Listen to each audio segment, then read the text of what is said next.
আজি আমাৰ semi-final last আজি সongkong দাম্বুক আৰু 2 নম্বৰ ৱাৰ্ড আৰু 5 নম্বৰ ৱাৰ্ডৰ সোণাপুৰ ক্লাবৰ মাজত প্ৰতিদ্বন্দ্বিতা হৈছিল।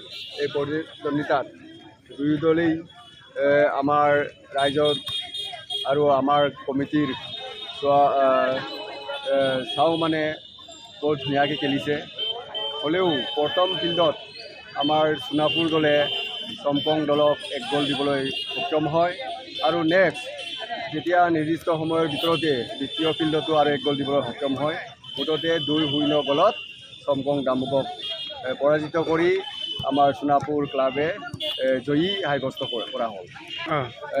অহাকালিলৈ কাৰণ দুয়ো দলৰ এটা জিৰণি লাগে, সেইকাৰণে আমি অহাকালি 14 তাৰিখে আমি দুয়ো দলক ফাইনেল খেলিবলগীয়া কেইটা, যিহেতু আজি সোণাপুৰ দলে ফাইনেলত প্ৰৱেশ কৰিলে আৰু যোৱাকালিৰ যিটো পাগৰ অচ্ছু ক্লাব ফাইনেলত প্ৰৱেশ কৰিলে। দুয়োটা দলেই জিৰণিৰ কাৰণে আমি কালি দিনটোত আমি বন্ধ কৰিছোঁ আৰু অহা 15 তাৰিখত ভাৰত স্বাধীনতা দিৱসৰ আৰু অমৃত মহোৎসৱৰ লগতে আমাৰ ৰাইজৰ দৰ্শকৰ লগতে আমি অহা 15 তাৰিখে আমি ফাইনেল যিটো চূড়ান্ত খেল দিবলৈ আমি আয়োজন কৰিছোঁ।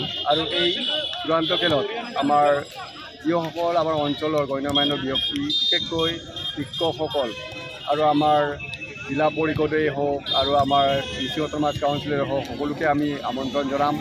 আৰু আমি আশা কৰিছোঁ উক্ত খেল দুটি ফাইনেলৰ যিটো চূড়ান্ত খেলৰ যিটো খেল নিশ্চয় আমোদপূৰ্ণ হ'ব আৰু সকলো ৰাইজকে সহায় সহযোগ আগবঢ়াবৰ কাৰণে আমি অনুৰোধ জনাইছোঁ। ধন্যবাদ।